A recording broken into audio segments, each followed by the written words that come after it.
Welcome to Maurya art classes. Friends, आप सभी जानते हैं कि इस समय इनकम टैक्स के वेबसाइट पे जब रिटर्न भरने के लिए लोग जा रहे हैं तो काफ़ी सारी समस्याओं का सामना करना पड़ रहा है। यदि आप एक सैलरी का पर्सन है, पेंशनर है या बिजनेस करते हैं जो कि जिसमें कि ऑडिट की कोई रिक्वायरमेंट नहीं है, तो आपके लिए ड्यू डेट जो है इनकम टैक्स की तरफ से जो भी ड्यू डेट आई है फ्रेंड्स, वो 30 सितंबर है, जो कि अभी एक्सटेंड होने के लिए काफ़ी रिक्वेस्ट आ रहे हैं, लेकिन अभी तक कोई भी एक्सटेंशन की कोई नोटिफिकेशन नहीं आई है। फ्रेंड्स, आज के इस वीडियो में हम एक क्विक रिकैप लेंगे सारे इनकम टैक्स ड्यू डेट्स के बारे में, क्या डेट्स हैं, और उसके बाद जो सबसे इम्पॉर्टेंट है कि यदि आप अपने रिटर्न को टाइम पे यदि नहीं फाइल करते हैं तो आपके ऊपर जो भी पेनाल्टी लगनी थी उसमें काफ़ी रिडक्शन किया गया है। तो उस रिडक्शन की अपडेट्स और इनकम टैक्स के नए ड्यू डेट्स के बारे में हम सबके बारे में आज के इस वीडियो में हम डिस्कशन करने वाले हैं। फ्रेंड्स, बने रहिएगा लास्ट तक ताकि आपको एक एक चीज़ की जानकारी आपको हो सके। चलिए फ्रेंड्स, जो रेगुलर टैक्स पेयर हैं उनको फाइनेंशियल ईयर 2020 का जो ITR है वो 31 जुलाई से बढ़ा के 30 सितंबर कर दिया गया है। और रेगुलर टैक्स पेयर अभी भी चाहते हैं कि ITR की ड्यू डेट फर्दर एक्सटेंड की जाए, तो अभी एक्सटेंशन की कोई नोटिफिकेशन नहीं आई है और ये एक्सपेक्टेशन है कि 15 सितंबर के बाद गवर्नमेंट की कोई ना कोई नोटिफिकेशन आएगी और ITR की ड्यू डेट एक्सटेंड होगी। क्योंकि यदि ITR की ड्यू डेट एक्सटेंड नहीं होती है तो जो लोग ITR 2 ITR 3 फाइल कर रहे हैं अभी ITR के पोर्टल पे, इनकम टैक्स के पोर्टल पे, उनको जो दिक्कतें हो रही हैं वो दिक्कतें तब तक रिजॉल्व नहीं होंगी जब तक कि इन्फोसिस के जो मैनेजमेंट है उनके तरफ से कोई क्लेरिफिकेशन नहीं आ जाता है। क्योंकि अभी रिसेंटली निर्मला सीतारमण जी ने इन्फोसिस के मैनेजमेंट से मीटिंग करी थी और उस मीटिंग में 15 सितंबर को कोई ना कोई ज़रूर से सॉल्यूशन निकलेगा। तो यदि कोई सॉल्यूशन निकलता है तो भी ITR की ड्यू डेट एक्सटेंड होनी है, और यदि नहीं निकलता तो भी एक्सटेंड होनी है। क्योंकि हर बार आप देखे हैं कि हर बार ड्यू डेट कि एक हफ़्ता पहले या 4 दिन पहले नोटिफिकेशन आती है एक फर्दर एक्सटेंशन की। इसलिए फ्रेंड्स, रेगुलर टैक्स पेयर्स के लिए ये उम्मीद है कि नोटिफिकेशन आएगी और ड्यू डेट एक्सटेंड होगी। लेकिन जो लोग ITR 1 अभी भी इनकम टैक्स के पोर्टल पे ITR 1 फाइल हो रहे हैं, आप अपना सैलरी एम्प्लॉय हैं तो आप फाइल कर सकते हैं। ठीक है, अब हम आगे बढ़ते हैं फ्रेंड्स। तो इसमें जो ऑडिट असेसी यानी जिनके बुक्स ऑफ अकाउंट्स की ऑडिट मैंडेटरी है, उन्हें उनकी जो ड्यू डेट थी वो 31 अक्टूबर थी, जो कि अब बढ़ा करके 30 नवंबर कर दिया गया है। आप इसमें देख सकते हैं। तो 30 नवंबर तक उनको अपना ITR फाइल करना मैंडेटरी है, और लेकिन जो टैक्स ऑडिट रिपोर्ट है वो 31 अक्टूबर तक उन्हें इनकम टैक्स के पोर्टल पे अपलोड कर देनी होगी। तो जो ऑडिट असेसी हैं उनके लिए भी ड्यू डेट एक्सटेंड होने की पूरी उम्मीद है, जो कि 15 सितंबर के बाद वो चीज़ क्लेरिफाई हो जाएगी। टैक्स ऑडिट रिपोर्ट सबमिट करने की जो डेट पहले 31 अक्टूबर थी, 30 सितंबर थी, उसको बढ़ा के अब 31 अक्टूबर तक कर दिया गया है। आप अपने बुक्स ऑफ अकाउंट्स की ऑडिट करवा करके 31 अक्टूबर तक उसका रिपोर्ट सिविल इनकम टैक्स के पोर्टल पे आप अपलोड कर सकते हैं।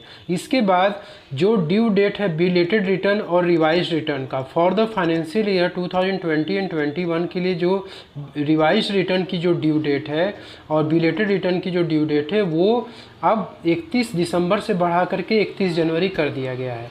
तो बिलेटेड रिटर्न क्या होता है आपको मालूम है? यदि आप अपने इनकम टैक्स रिटर्न को ड्यू डेट तक नहीं सबमिट करते हैं तो उसके बाद का जो भी पीरियड होता है वो बिलेटेड की कैटेगरी में आता है। इसलिए वो जो ड्यू डेट है यानी कि जो रेगुलर टैक्स पेयर है उनके लिए 30 सितंबर डेडलाइन है ड्यू डेट ITR फाइल करने की। उसके बाद की जो भी पीरियड है और वो पीरियड बिलेटेड रिटर्न कहलाएगी। और वैसे जो रेगुलर जो बिजनेस क्लास के पर्सन्स हैं जिनके बुक्स ऑफ अकाउंट्स की ऑडिट मैंडेटरी है, उनके लिए 30 नवंबर के बाद का जो पीरियड है वो बिलेटेड रिटर्न का पीरियड माना जाएगा।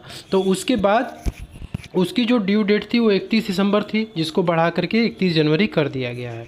ठीक है, इसके बाद जो ट्रांसफ़र प्राइसिंग पॉलिसी का जो ड्यू डेट है उसको भी एक्सटेंड कर दिया गया है। और नीचे जो भी है SFT ड्यू डेट एक्सटेंडेड, जो कि इसके बारे में मैं डिस्कशन नहीं करना चाहूँगा। सो फ्रेंड्स, अब हम आगे देखते हैं कि यदि आप अपने इनकम टैक्स रिटर्न को टाइमली यदि नहीं फाइल करते हैं तो उस पर क्या लेट फीस और पेनल्टी लगेगी। फाइनेंशियल ईयर 1920 की में जो डेडलाइन होती थी बिलेटेड ITR फाइल करने की, वो डेडलाइन 31 मार्च तक होती थी असेसमेंट ईयर। लेकिन इस बार जो डेडलाइन है बिलेटेड आईटीआर फाइल करने की वो 31 दिसंबर हो चुकी है। ठीक है, अभी इस पीरियड को एक्सटेंड कर दिया गया है जो कि 31 जनवरी हो गया है। तो आप बिलेटेड आईटीआर अब आप 31 जनवरी 2022 तक आप फाइल कर सकते हैं। फाइनेंशियल ईयर 2021 का जो बिलेटेड रिटर्न है वो आप 31 जनवरी 2022 तक फाइल कर सकते हैं। लेकिन उसमें क्या है कि अब एक पेनाल्टी की जो बात है कि FI 1920 में जो पेनाल्टी हुआ करता था वो 10,000 रुपीज़ हुआ करता था। अब वो पेनाल्टी घटा करके 5,000 रुपये कर दिया गया है। यानी आपको मैक्सिमम जो पेनाल्टी पे करनी है वो 5,000 रुपीज़ पे करनी है। ठीक है,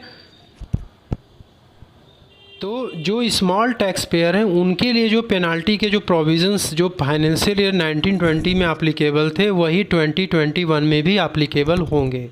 यानी कि यदि आपका टैक्सेबल इनकम 5 लाख तक है या उसके नीचे है तो आपके ऊपर पेनाल्टी जो लगेगी यदि आपने अपने रिटर्न को डेडलाइन के बाद आप फाइल करते हैं। यानी कि अभी फ़िलहाल के केस में 30 सितंबर के बाद यदि आप फाइल करते हैं तो उस केस में आपको पेनाल्टी जो है 1,000 रुपये लगेगा। जो आप एक रेगुलर टैक्स पेयर है लेकिन आप एक स्मॉल टैक्स पेयर है, आपकी टैक्सेबल इनकम 5 लाख के नीचे है तब।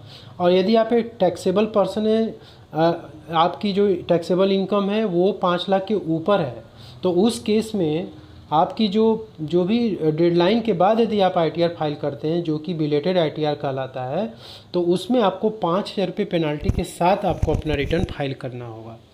ठीक है, तो आप यहाँ पे देख सकते हैं कि यदि आपका 5 लाख तक फाइनेंशियल ईयर में 5 लाख से एक्सीड नहीं करता है इनकम आपका, तो उस केस में आपको 1,000 रुपये का पेनाल्टी लगेगा, उसके ऊपर नहीं लगेगा।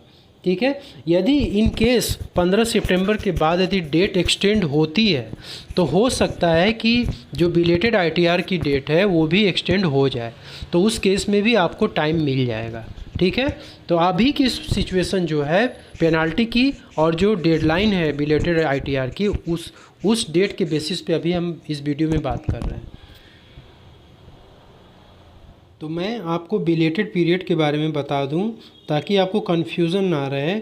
जैसे मान लीजिए कि जो स्मॉल टैक्स पेयर हैं उनके लिए मैंने बताया कि जो ड्यू डेट है डेडलाइन है आईटीआर फाइल करने की वो है 30 सितंबर। अभी फ़िलहाल के नोटिफिकेशन के आधार पर 30 सितंबर है। ठीक है, तो बिलेटेड रिटर्न का जो डेडलाइन है, बिलेटेड रिटर्न की जो डेडलाइन है वो जो है 31 जनवरी तक है। ठीक है, 31 जनवरी 2021 तक। तो बिलेटेड पीरियड यहाँ पे क्या माना जाएगा? अब आप देखिए बिलेटेड पीरियड आपको क्या माना जाएगा। जैसे आपने 30 सितंबर तक आपको रिटर्न फाइल करनी थी लेकिन आपने नहीं किया, तो 1 अक्टूबर से लेके 31 जनवरी तक, ठीक है, 31 जनवरी 2021 तक का जो पीरियड है वे क्या माना जाएगा? बिलेटेड पीरियड माना जाएगा। ठीक है, तो आपकी जो पेनाल्टी लगेगी वो 1 अक्टूबर से 31 जनवरी के बीच में आप कभी भी रिटर्न फाइल करेंगे तो यदि आप एक स्मॉल टैक्स पेयर हैं तो आपको 1,000 रुपये की पेनाल्टी के साथ आईटीआर फाइल करनी पड़ेगी। और यदि आप एक टैक्सेबल पर्सन है यानी आपके टैक्स इनकम पे टैक्स बन रहा है तो उस केस में आपको मैक्सिमम 5,000 की पेनाल्टी लगेगी। ठीक है, तो ये बिलेटेड पीरियड होता है। इन केस यदि मान लीजिए कि आपने ड्यू डेट के पहले आपने आईटीआर फाइल कर दी और आपके आईटीआर में कोई दिक्कत हो गई, कोई मान लीजिए मिस्टेक हो गया और आप रिवाइज रिटर्न फाइल करना चाहते हो, तो इस पीरियड में यदि आप रिवाइज रिटर्न भी फाइल करते हो 1 अक्टूबर से 31 जनवरी के बीच में, तो उसमें भी जो पेनाल्टी की जो आएगी अमाउंट, वो पेनाल्टी आपकी स्मॉल टैक्स पेयर के केस में 1,000 और जो टैक्सेबल पर्सन होंगे इनके ऊपर टैक्स बनेगा 5,000 रुपये लगेगा। तो ये है कॉन्सेप्ट फ्रेंड्स पेनाल्टी लगने का। So thank you for watching this video friends and take care yourself and protect yourself. Thank you so much.